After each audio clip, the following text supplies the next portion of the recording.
Howdy ho! Welcome to Oops All Topics with Jason Edgar. I am your host for the next hour. Excited to be joining you live Friday, July 30th, 2021. This week's show is brought to you live from Morton College Radio on 99.1 FM WZQC The Q. The views and opinions expressed on Oops All Topics are not the views and opinions of Morton College or Morton College Radio. Oops All Topics is also presented by the Oops All Topics Network, reminding you to always lose your fear and find your voice.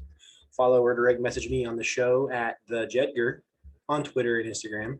Follow, share, and download the show at oopsalltopics.podbean.com. And last but not least, subscribe and review on Apple Podcasts or wherever you get your pods. Now, I said that we are at Morton College Radio, but as you can tell, I'm actually here in my own home. You have Vision right here, and Chewy right here. This is for the people that are watching our video on YouTube now.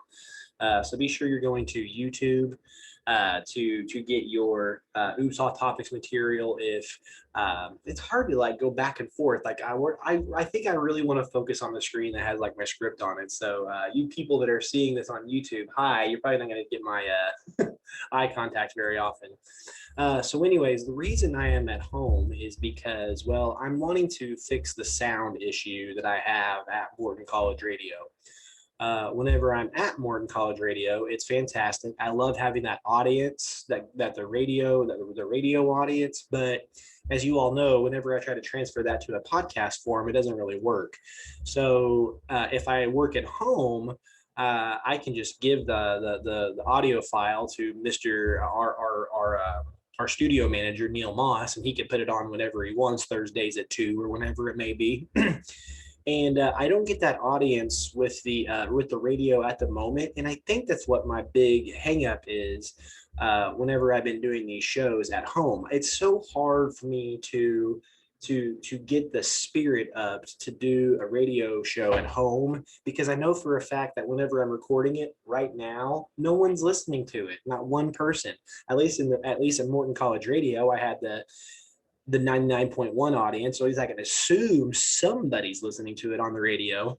And I know later on, you're going to be on YouTube and you're going to be on the Podbean network and things like that, getting this exact show, but it just still feels kind of weird. And when you do it at home, you have your kids in the next room, they're crying, you just feel like a bad spouse. It's a big mess, but I'm trying to do it at home and I think I'm going to be successful.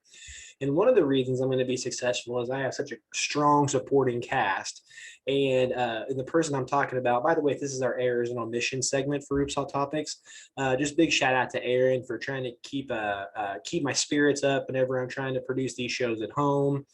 He said that he's going to help me sound produce. That's another thing that happens at home is I have no good sound production if I'm not using the radio. And yeah, I told him I wanted to pay him for all this sound production, and he said, no, don't do it. You're my best friend, Edgar. And and I said, okay, but you can expect quarterly gifts. So hopefully, especially with Aaron in tow, we're going to have much better sound on the Oops All Topics network. But additionally, speaking of really good sound, I want you to be sure that you are downloading our show, The Overnighters, whenever it comes out. That is an easy show to do at home because I have that audience. I know Aaron's listening to me whenever we do the Overnighters, and it's been a fun show so far. The past episode we did was an Overnighters episode where he just turned 30 and I'm about to turn 40. So we just talked about the most recent decade, what we were doing 10 years ago, what we're doing now, and most importantly, what we're doing in the future. So there's your errors and omissions. Basically, we're trying to get better sound here on Oops All Topics. Aaron Scott Walker is going to help us with that. Thank you, Aaron. And also that reminds me, support his Fiverr account, if you will. Aaron Scott Walker on Fiverr.com, and look for any sort of Aaron Scott Walker that is doing any sort of sound producing. Go to his Fiverr account. Now let's move on to media consumption. And really, media consumption was one of the reasons why I wanted to do this show. I have so much stuff to talk about because I haven't done Oops All Topics over the past 2 weeks, and I've been doing a lot of reading and a lot of watching TV. So let's first start with the Black Widow movie, which Black Widow made made headlines even yesterday whenever Scarlett Johansson said that she's going to be suing Disney because in her own words, she's not meeting the fullest potential of the movie since she's not getting any of the Disney Plus money, but she is getting the box office. Now, as you all know, Black Widow went to box office and home video. Disney Plus, you could say not home video, but you could download it on Disney Plus for like $30 or something. ScarJo did not get any of that money, and so she's suing Disney for that like final amount of money. And I think she's got an airtight case. Um, Disney's lawyers are saying that the case has no merit, but I don't know. It sounds like they got a pretty good merit, and you don't go around suing Disney if you don't have some merit behind your argument. Now, will this occur later on? And I think the answer is yes, because Emma Stone was considering suing Disney Plus over the exact same thing. They released Cruella online around the same time that it was in theaters, and it took away from the box office, and it takes away from their earning power. As far as like the actual movie concerned, I would say that it is a good Black Widow movie. With Black Widow not having like Hulk strength, or she's not like a Norse god, she doesn't have a flying suit. It is going to be like ground level stuff, which is fine. In fact, I'm going to talk about why the ground level stuff is just as awesome moving into phase 4 of Marvel. But it was a good Black Widow movie. I found myself entertained. My brother says that it's a better movie than the Ant-Man movies. I think that's debatable. I think that's a refutable fact. But honestly, he might be right, because this was a good movie. I really enjoyed like the sequence where they're up in the red room up in the sky. I love the idea of Taskmaster being the way that they introduced him or her in this movie. Don't want to go around gendering Taskmaster. But then also in the end credit scene, they had Lady Hydra once again, and I am so excited for Lady Hydra. This is whenever you see Julie Louise-Dreyfus coming into the Marvel Cinematic Universe, and she's recruiting all of these baddies. The first person she recruited was the fake Captain America that they had in Falcon Winter Soldier, whatever his name is. Nathan Gandy on this show has talked about he is named U.S. Agent. So it's kind of like evil Captain America. He does have the super soldier serum. She's recruiting Yelena, which is Natasha Romanoff's sister. So it's like it's another Black Widow, but like a white Black Widow. White as like the suit. And that's interesting because I don't think that she's actually evil. Like if Lady Hydra is building an evil Avengers, yet Yelena, she's gonna have to do some sort of heel turn because she's not evil just yet. And what's interesting about what they're asking her to do is they're asking her to kill Hawkeye. Oh my God, that just made Hawkeye even better. So why does that make the ground level even better? Well, for starters, if you're looking at what Marvel is going to be doing over the next few years. We all know that we've talked about on this show numerous times that Kang the Conqueror is going to be leading a multiversal war against every single timeline. That is extremely hard to wrap your head around. And you're talking about the only people that can actually solve that problem are like Doctor Strange, Scarlet Witch, maybe Captain Marvel. Like it's too powerful of a being for somebody like, I don't know, Daredevil or let's say a Captain America. So you have that bad guy, Kang the Conqueror, who's taking out like multiversal wars, who is like there's a million different versions of him. That can be kind of hard to get your head wrapped around. But then also this ground level, you have the evil Avengers, where you have U.S. Agent now, you have Yelena Romanoff. I guarantee they're going to try to get Abomination or a Red Hulk. Thank you. So I'm super excited for kind of like what Marvel has in store for us. I just said thank you to my spouse who let the cat in. The cat was knocking on the door. So another show that so great movie, Black Widow. I'm excited. I'm interested to see what happens with the lawsuit. So the next thing I want to talk about is actually a show on Netflix that I stumbled upon. No flying suits or anything like that. It's just a show called Dirty John. And each season is a different story about love gone wrong. Both seasons have like a couple and that start off madly in love, and then it ends in an absolute disaster. Season 2, I thought was extremely good. It explains the reason why women deserve alimony, especially if they take the role of like bearing children. I mean, just to use myself for example, like if this was like a normal year that wasn't like pandemic related, I would leave the house and I would go and teach classes while Jessica stays home and watches the kids. And trust me when I say watching the kids, that is expensive in and of itself. If I had to pay a babysitter the entire month to watch both my kids so I could go to work, that would be a lot of money that I had to pay. And so there's literally like a dollar amount you could put down on, watching the kids during the day.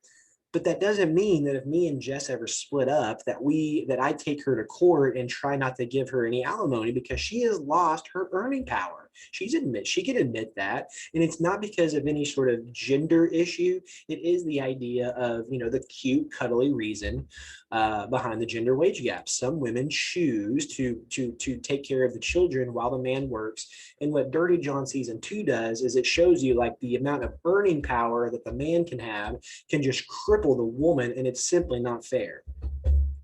That's season 2. I just got in watching season 1, and it was all about this con man named John Meehan. Now, I don't want to get into the nuts and bolts of the show, but essentially he's a con man, criminal, like psychopath. That just messes with people. He sues people, and if he wins, then he tries to sue the lawyer for taking his lawyer money. He gets into marriages and then tries to get them divorced so he can have half the money. He fakes being an anesthesiologist. At one point, he was an anesthesiologist, but I'm sure he got fired because he was stealing drugs. And that's another thing. He was just a massive drug user, but he was hiding it all along from his spouse. Who are the women that are in it? Connie Britton, which you know her from season 1, I think, of American Horror Story, and also Eric Bana, one of the original Hulks. But when I'm watching Dirty John, it reminds me of this Criminal Minds episode where like this very similar type man who is given the description of dark triad. So let me explain to you what dark triad is. And this is from Wikipedia. In psychology, the dark triad comprises the personality traits of narcissism, Machiavellianism, and psychopathy. They are called dark because they are malevolent qualities. So this is what I believe that John Meehan character has in season 1 of Dirty John. Narcissism is characterized by grandiosity, pride, egotism, and a lack of empathy. I would certainly believe, because he messes with people, especially with people that are on their deathbed, that he lacks empathy. Machiavellianism, which kind of reminds me of Tupac, is characterized by manipulation and exploitation of others, an absence of morality, unemotional callousness, and a higher level of self-interest. Absolutely John Meehan. All he cared about was making money, getting his drugs. He did not care who he hurt in the process. And then last but not least, psychopathy is characterized by continuous antisocial behavior, impulsivity, selfishness, callousness, and unemotional traits, and remorselessness. He tried to kill one of her daughters, and that's actually that's the way that he kind of met his demise. But I don't want to give you any more information about that show. I want you to go and watch it yourself. At least go and watch the final episode, or I'm sorry, the very first episode of Dirty John. I think you'll like it. Then I just finished Clash of Kings. This is the second book in the Song of Ice and Fire, so it's essentially a Game of Thrones book. I would not say it's as good as Game of Thrones. I think if anything, if you've ever seen like all the episodes or all the seasons of Game of Thrones, that season 1 is just great. The storytelling is fantastic, especially when they're on the King's Road going back down to King's Landing. Arya's story's great, Tyrion's story's great, Jon up at the wall, Bran gets hurt, and then at the very end of the season, the literal Game of Thrones, like who is going to take over for Robert Baratheon, and come to find out it turns out to be Tyrion, or not Tyrion, but oh god, what's his name? Joffrey, that's right. So I wrote down here some of my favorite characters Still in Clash of Kings, I'm still a big fan of Tyrion. Although I think he gets a massive cut across his face in this season. In this, I was reading the book, but I think I missed it where he got his nose chopped off because I go back to listening to it. And he's like holed up in bed somewhere, and in the show you'll remember he gets like a cut across his face, but it's not too bad. In the book, it's like much worse. If you'll remember, Tyrion is dating Shay throughout most of this book. She's a whore, but she's Tyrion's whore, and she's super nice to him. You really enjoy Shay till you don't enjoy Shay because of the way that she treats Tyrion. One thing I would say about the books as opposed to Game of Thrones, the TV show, is that Jamie gets a lot of speaking roles, and it's almost like he gets his own point of view in the movies. That is not the same as in the books. In the books, he barely speaks. In fact, I'm going into the third book. I think he's spoken like 5 or 6 times. And remember how important Jamie was in the entire series. He kicks off the entire series of events by pushing Bran off of the ledge of the window whenever Bran catches him making sweet, sweet love to his sister. Sansa spends most of the book trying to escape. And I don't remember if in the TV show, you can remind me if Sir Dantis is trying to get Sansa out of King's Landing. I don't think he ever succeeds, but I think Sansa's story was the most boring in A Clash of Kings because like she's in stasis at King's Landing. They don't know what to do with her. Like she's betrothed to Joffrey, but her dad was like a traitor. So they just really don't know what to do with Sansa. I will tell you that whenever the Battle of the Blackwater was happening, this is when Tyrion fights Stannis in Blackwater Bay and he uses wildfire. I will say that the discussions that Sansa and Cersei have in kind of like the stronghold, that's an interesting part of Sansa's story. And speaking of Stannis, I think he's my favorite king when you're talking about the Clash of Kings. There's not many people to really enjoy. I'm not a fan of the Salt King, Greyjoy. Robb is fine, but he's just king of the north. Renly dies, and you can't like Joffrey, so that just kind of leaves me with Stannis. But Stannis is like I don't understand why he gets so infatuated with the Red Woman. It's not like that they ever win. The Lord of Light doesn't give Stannis much because if he did, he would have won the War of the Five Kings, and he simply didn't. All right. And last but not least, I think this is my most favorite thing that I've been looking forward to today. But they have said that during the pandemic, a lot of people have got really interested in nostalgia. And I think I kind of get that from time to time. Like if you remember on this show a couple of months ago, I watched all the Friday the 13th movies. For better or worse, I just watched all the Friday the 13th movies and I ranked them. I even gave you my, no pun intended, machete order of Friday the 13th movies. You have to go to my Twitter account or re-listen to Oops All Topics in order to remember what it was. But I'm not going to say that you shouldn't machete order Dirty Harry, but that's the show that I've been watching over the past 5 days. I've never seen a Dirty Harry movie before. And over the past 5 days, whether it was a good movie or a bad movie on Rotten Tomatoes, I watched it. And I got to say, I didn't hate it. I didn't hate it. So let's see here. So what I'm going to do is I'm going to give you a 5-count mini. That's a list in the middle of our show, and I'm going to tell you my favorite Dirty Harry movies. There's only 5 of them in order, and kind of tell you some things that I liked about each one. I'll try to do it really quick. So, anyways, and by the way, Dirty Harry is based on a crooked cop that quote gets results in San Francisco.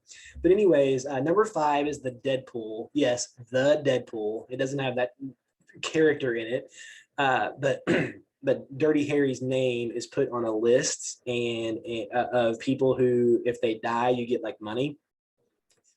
And so this is an older Dirty Harry. You're talking about a 60-year-old man, and they also said this was during a time where Lethal Weapon was getting really popular, and it's just the same old stuff. It's one crime or it's one criminal or a group of criminals that are causing chaos in San Francisco, and Dirty Harry is on board. He's also kind of like, I don't know what this means, but there's inspectors. I guess there's like police officers that are just inspectors. They inspect everything that goes on in their city, and that's what they describe Dirty Harry as in these movies. I will say an interesting thing about the Deadpool is that you're sitting there watching that and you're like, oh my God, that's Jim Carrey. And he's working with Liam Neeson. Wow. So Liam Neeson and Jim Carrey in the movie.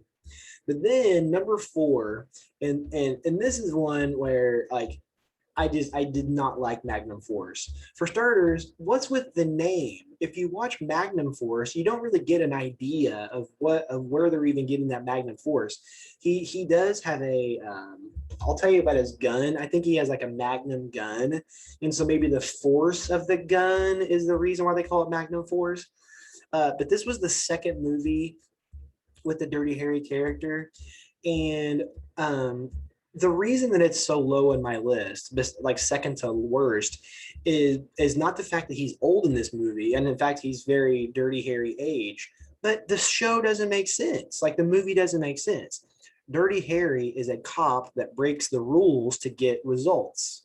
Like he's like the very first loose cannon type police officer, but in Magnum Force he is fighting like a vigilante police group that the police officers are killing like people that are kind of like getting away from crimes. It's the exact same thing that Dirty Harry does, but he says in the very last line of the movie, a man's got to know his limitations. So apparently you're told that you can support Dirty Harry's brand of vigilante justice, but you can't support anybody else's. That's why it's number 4. And also, if you watch part 2, Magnum Force, the way that they introduce the movie, like the opening credits, it's just the gun, just showing the gun the entire time. It's the most ridiculous thing. Okay, number 3, Sudden Impact. It was the 4th movie, 3rd on my list. And another thing that I want to say here is that what is with the name? Where is the sudden impact in this movie? There was just no sudden impact. People, and you can even see this with the amount of money that it takes to purchase this movie online. This movie's like $5 more to maybe $3 more to rent than the other movies besides Dirty Harry, because in Sudden Impact you get the "go ahead, make my day" line.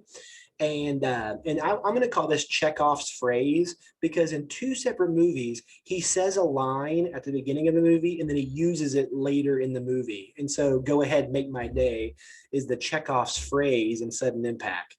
And also Sudden Impact, it follows a group eliminator. This woman who was, well, I don't want to say a woman. It could be a man or a woman. Actually, the narrator tells you, not the narrator, but you're a third person narrator here in the movie. You know who is committing the crimes and you know why they're committing the crimes. And it's just like it's like an episode of Criminal Minds. It's not great. So then we're getting to the movies that I actually enjoyed in the Dirty Harry series. My second favorite one was actually the titular role, the very first movie, Dirty Harry. I laughed out loud. There's a Fatso line right before he catches the Scorpio killer.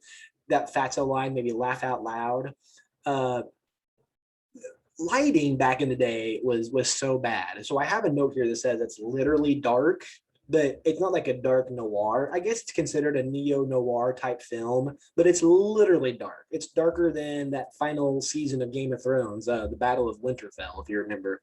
And we have another Chekhov's line here. What Dirty Harry is most known for is saying, "Do you feel lucky?" or "Go ahead, make my..." not "Go ahead, make my day." This movie, Dirty Harry says, "Well, do you feel lucky?" And I'm misquoting it because everybody misquotes it, but it's like that "do you feel lucky" punk type line. He says it at the beginning of the movie and then he says it at the end. I feel like I'm boring people here, but I don't care.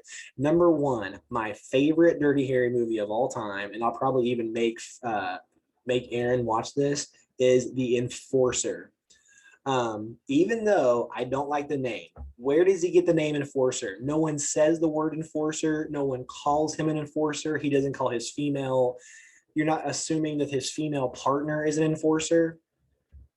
One of the things I like about this movie is that it's funny. There's like 5 or 6 different funny lines. At one point, he has to give an alias, and he just comes up with Larry Dickman at the very I think that this movie kind of had a little bit of wokeness to it because if you look at the date of the movie, it's like 1978, 1979. And do you remember who was president then?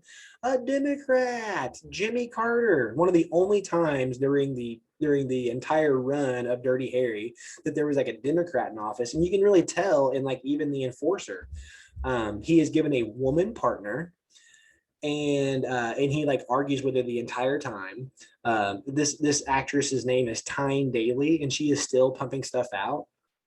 As mentioned, Jimmy Carter is kind of the president in it, but you don't hear about Jimmy Carter. I'm just saying that the zeitgeist is a little different in those movies. So a couple of notes because I watched like 5 Dirty Harry movies. I don't understand what the appeal of Dirty Harry is, like what makes him quote a badass. But I think what I recognize is that he is very tall, he walks with confidence, and he carries a gun. So, our country didn't always have like a 60-40 liberal conservative split. It's actually been like kind of like the other way, like 60-40 conservative split. But when you're seeing when you're seeing all these demographics changing, you also realize that that was like the time of Dirty Harry as well. Dirty Harry is a conservative hero that likes guns. He is prejudiced, like you can tell that during most of the movies. He backs the blue, so he's a police officer, and he has a stunning distaste for women, especially women partners. So that makes me make the argument that Dirty Harry would have been a Trump supporter. Of course he would have. And speaking of guns, what gun did he have? I have it here on my notes. Also, according to Wikipedia, he has a Dirty Harry was the first film in the film franchise and introduced the now iconic 44 Magnum Smith & Wesson Model 29 to the motion picture fans. The types of guns that he had was a Smith & Wesson Model 29, a Walther P38, a Colt Detective Special, an unknown snub nose, and an unknown service revolver. Also a Winchester Model 70. There's just so many guns. He had a submachine gun at one point. So that's my media consumption. And you know what? That's what happens when you got kids. But how am I watching all these 70s and 80s movies? How do I have time with kids? And I'll tell you why. Because the way that me and Jess kind of have things figured out here is that I get my nap on the daily, but at night, I'm taking care of the kids from like 8 p.m. to midnight because Finley's going to have one more feed before midnight. And so there's like a 2-hour break in the middle in the night where I have nothing going on and the kids are asleep and I got like a 2-hour break there. And I can't watch a movie like Infinity War or Endgame or anything like that because like I said, it's like 3 hours as opposed to 2 hours. So I can knock out an hour and a half movie, no problem on those nights. So anyways, in case you forgot, this week's show is brought to you live from Morton College Radio on 99.1 WZQC The Q. The views and opinions expressed on Oops All Topics are not the views and opinions of Morton College or Morton College Radio, just in case they like Dirty Harry movies, if they like the Deadpool. Oops All Topics is also presented by the Oops All Topics Network, reminding you to always lose your fear and find your voice. Follow or direct message me on Twitter or Instagram at the Jedger. Follow, share, or download the show at oopsalltopics.podbean.com. And last but not least, subscribe and review on Apple Podcasts or wherever you get your podcasts. If I skip weird science today, I can just kind of go to a big old political rant. And so what I want you to do is I want you to go back and listen to our most recent episode of the Overnighters. You can find the Overnighters on this stream, oopsalltopics.podbean.com. Just look for Oops All Topics, and you'll get the Overnighters if you subscribe to the show. I've said on numerous occasions, this whole Oops All Topics network is Oops All Topics. The Overnighters, if Aaron ever gets his butt around to making another Unreal Talk show, you heard me, Aaron. And what else? Speech Class Audio, and I think that's it. Sometimes we do the Overnighters with Nathan, but that hasn't been the case lately. But on the last episode of the Overnighters, I think it's like Make Better Decisions. I gave a quick weird science on that show about shark interactions. And what the article said, I don't want to go into it, but it was basically we should stop calling shark attacks and start calling them shark interactions. And I read the article and it sent Aaron into a tailspin. He did not like this shark wokeism about having to rename things for some sort of political correctness. And I kind of see his point, but at the same time, I've always kind of been sympathetic to the shark community. I say we let them go. But it's kind of like, sharks, bees, snakes, spiders. These animals aren't evil by nature, and you've got to be a child to think like that. Most of the time, whenever a snake is chasing you, it's just running or it's like slithering the same direction as you are. And I know that can sound gross, but spiders the same way. Spiders are actually helping your house. They're like eating like really important like little animals and stuff. But because they're scary looking, we all want to just kill snakes and kill spiders and kill sharks and things like that. And you can't do that just because it's like a scary animal. I mean, if you're like defending yourself, what am I trying to say? If you're trying to defend yourself, I think that's one thing. And most certainly you should, punch a shark in the nose if you think it's interacting with you. But I don't mind any sort of community, especially if it's a community of scientists and marine biologists and stuff that want to recoin something to make it a little bit less violent, just because you shouldn't okay, first off, you should be afraid of sharks if you're swimming in the ocean, sure. But that doesn't mean that the shark is inherently evil. Like, you're in its territory. And so we probably shouldn't even be swimming in the ocean in the first place. And if we get bitten by a shark because we interacted with a shark, I guess that's our cross to bear.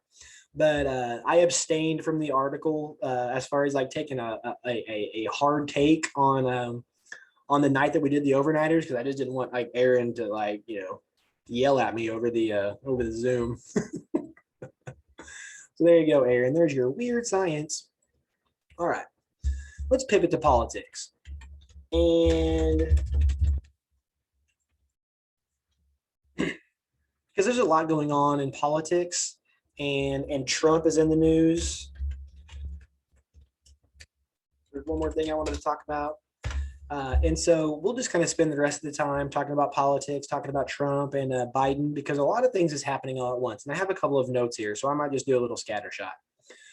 So the first thing we want to talk about is this new bipartisan infrastructure deal, otherwise known as the bid. This is a big deal, and I believe it has over 67 senators on board. You only need 60 to pass a massive infrastructure deal. But essentially what this is that since this does not deal with the budget, since this is not like an economic issue, even though money is involved, the infrastructure deal has to have 60 votes. And so this isn't something that you can do in budget reconciliation where you just need 50, where you change where your budget goes to. You can't change the budget to have $3 trillion go towards like a new piece of the government pie known as infrastructure. If you want to pass infrastructure funding or an infrastructure deal, you're going to have to do that with 60 votes in Congress. Otherwise, you're going to abolish the filibuster, and you have to show where you're going to get the money, whether it's going to be pay-fors, whether it's going to be increase in taxes. We will know those details eventually, but we are going to have an infrastructure deal, and this is one thing that Trump could not do during his time of office. And so this will be a huge legislative victory if Biden can get this on his desk to sign. Everybody in all parts of the country need infrastructure fixes. I even think this is why Mitch McConnell, a Republican, is jumping on board, because there are areas in Kentucky that desperately need infrastructure. So we're going to keep our eye on the bid. So I'll write the bid right there. No, I don't want to write the bid right there. All right, the next thing I want to say is wear a mask, ? Because now we're in this third phase of the pandemic where it was like, wear a damn mask, right? Because the pandemic is bad and COVID-19 spreads easy. And then we had don't wear a mask. That was a couple of months ago whenever they said, hey, if you're vaccinated, you do not have to wear a mask. And they did that because the efficacy of the vaccine is so good. Like when you wear a mask, when you get vaccinated, you don't have to wear a mask and go outside or go inside even, because the vaccine is going to protect you. But now we're on wear a mask question mark, because we don't know whether you're supposed to wear a mask or not, especially if you're vaccinated, because of the D word, the Delta variant. New science has come out that says the Delta variant is the most spreadable disease we've ever had. It's more spreadable than what word am I trying to say? Contagious. It's the most contagious disease we've ever had on Earth. It's more contagious than the common cold. And so they're telling vaccinated people to wear a mask because you can get sick with the Delta variant. You won't get sick as bad as being unvaccinated, but in individuals like me who have unvaccinated people in their homes, because I have children in my homes, I should probably be wearing a mask, even though I'm vaccinated, so I don't take that back to my children. Which it's really interesting that we can force individuals to wear masks. Like that's what we've been dealing with for the past year and a half. But for some strange reason, we can't force people to get the vaccine. Like, what is the difference? Like, why do we have to walk on eggshells for the unvaccinated people, but you don't mind forcing the vaccinated people to wear masks? I think that's like a false, not a false equivalent, but it's contradictory. Like, why does the government feel so comfortable saying you should wear a mask, but they're not nearly as comfortable saying you should get vaccinated or have some sort of vaccine requirement? And that's going to be the next thing. I've learned in persuasion this year, since I'm a speech and debate coach, is that things like these follow 3 processes. The first one is simple persuasion, and that's how they got me. Persuade you to get the vaccine so you don't get sick. Okay, that's fine with me. The next step was the incentives. The incentives, like we're getting to, we'll give you $100 if you take the vaccine.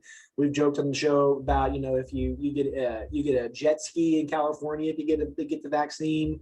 There's Vax-A-Millions, lotteries where you can win a lot of money if you get vaccinated.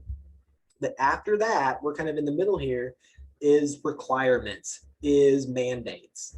And as soon as Biden says federal employees are required to get the vaccine, I think that that's going to open the floodgates for other companies saying you have to get the vaccine if you want to go here. Now, if you remember, whenever we talked about vaccine passports, this was like the big scare thing at the beginning of the vaccines. But that's where we're going to need to be, because we have 55% of the country who has got the vaccine, 45% who has not gotten the vaccine. We're not going to be able to reach herd immunity, and it's becoming a pandemic of the unvaccinated. And as I said, the one thing that I predicted on this show is that 2021 would be the year of the vaccine, and I have not been wrong. Every day, it's more and more of a discussion about the vaccine. Right before we came on the air here, news broke out from the Department of Justice that said Trump was wanting to pressure the DOJ to simply call the 2020 election corrupt, and he would, quote, take care of the rest with his Republican colleagues. That is bad. That blows Watergate right out of the proportion. That is a Trump shenanigan. So let's call it what it is, Trump shenanigan. And it just goes to show that he knew that it was not a corrupt election, because all he wanted to do was just have the Department of Justice say, hey, this is corrupt, and that's it. The same thing went with Burisma and Biden. All he wanted to do was have Ukraine go up on a soapbox and say, hey, we are investigating Joe Biden for corruption, and then Trump would have taken the rest there. He would have taken the reins after that. But Ukraine didn't even want to do that, and before they were going to do that, we had the whistleblower complaint, and then it turned into Trump. It actually turned in bad for Trump because it just turned into his first impeachment. One thing that is extremely important, we will probably even make a subcategory in it, is the January 6th commission. The House of Reps has created a commission to study the events on January 6th and all the things that led up to the events of January 6th. This commission failed with a bipartisan effort, and I think this is going to be the undoing of the Republicans who don't want to do the commission because it failed in the Senate and for it to be bipartisan. That just meant that Nancy Pelosi would then be able to have a commission with just the House. Now, she invited the GOP to put people on the commission that would help with the committee. With the committee, but she rejected those choices.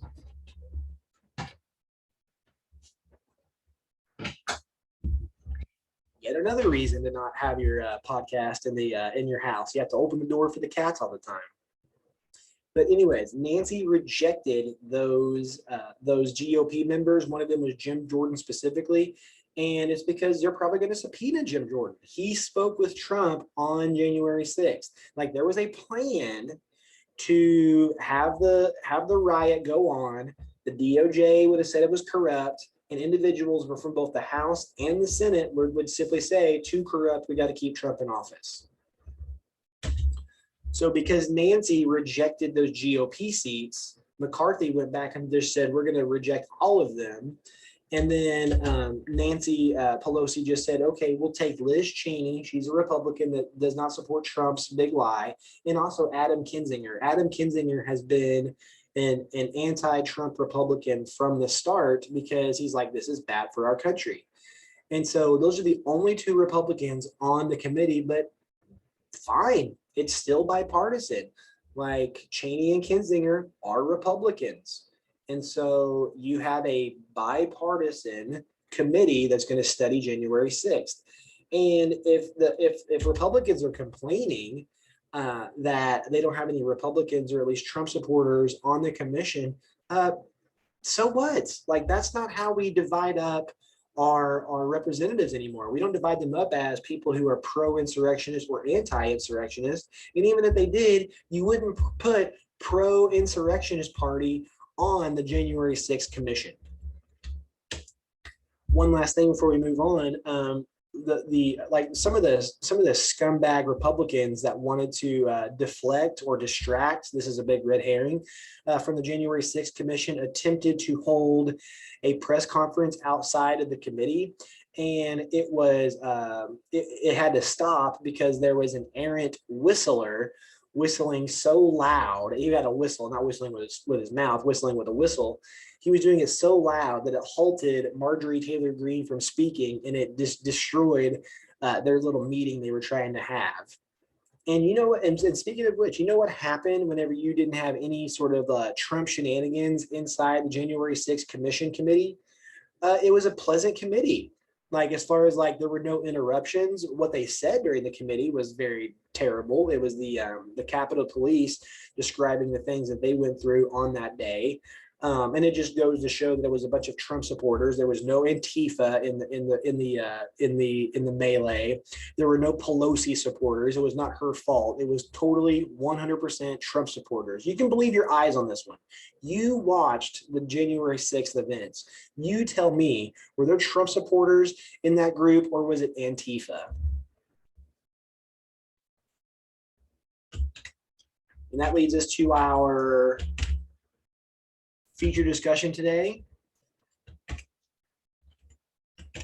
where it doesn't matter the news that comes out about Trump.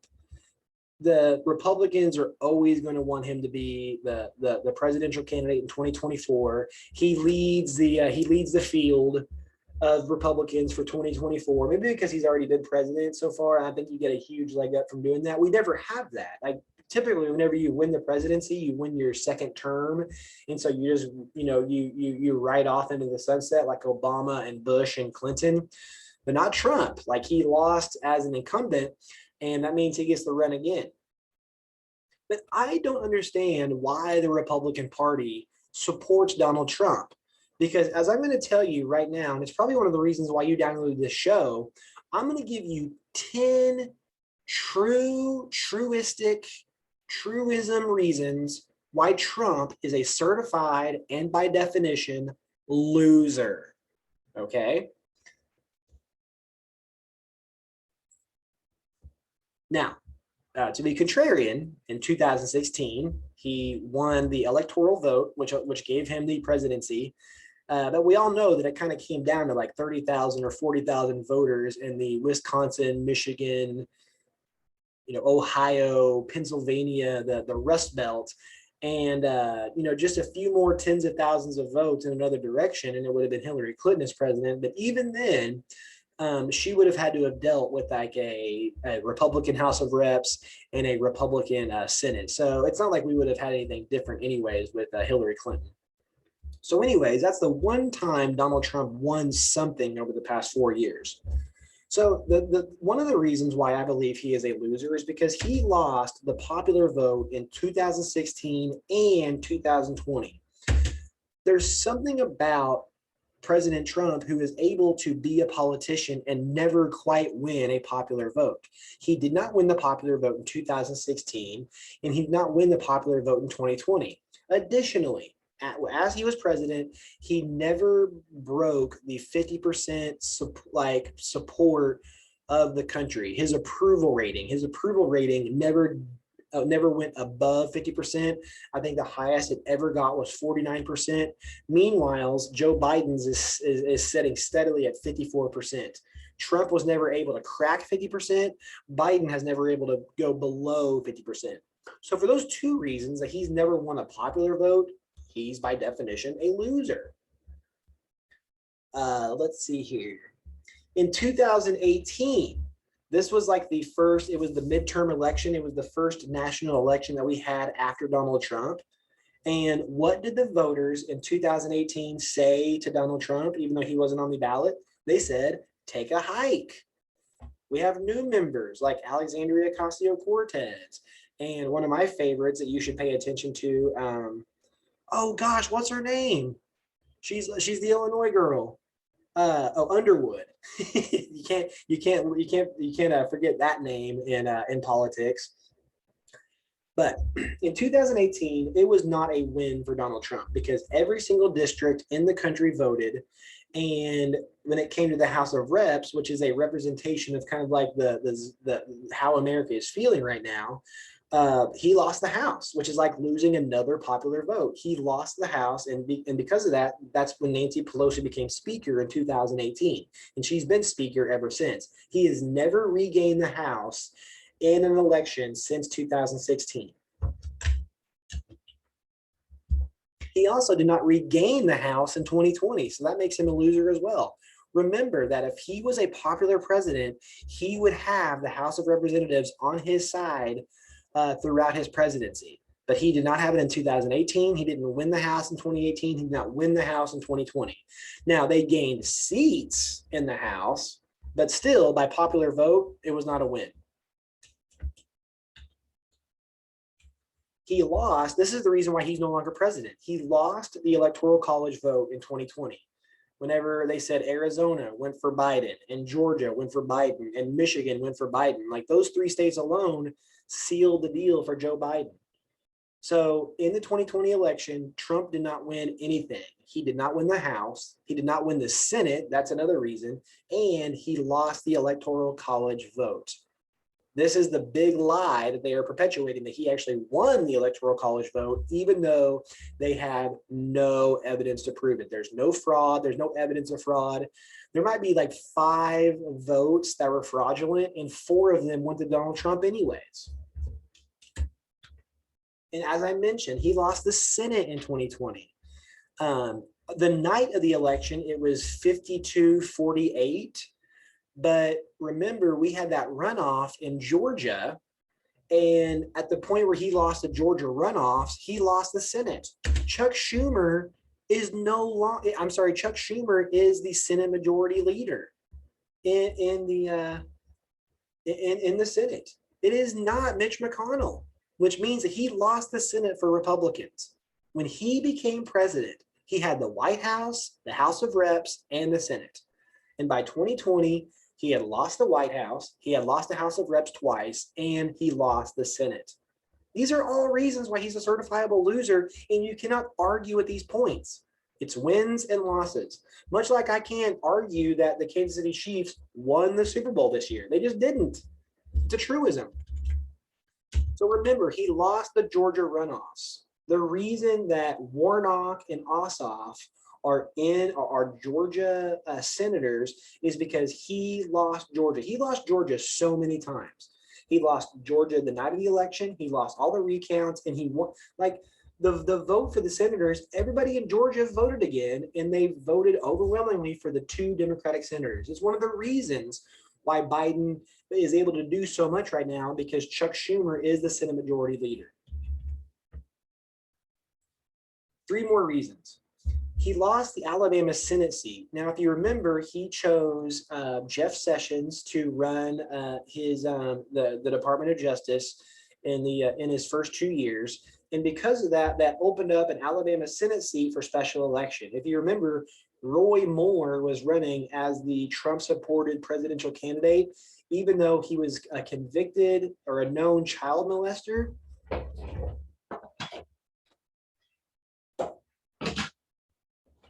Not even able, he can't step foot inside like Alabama malls, because he's like such a molester.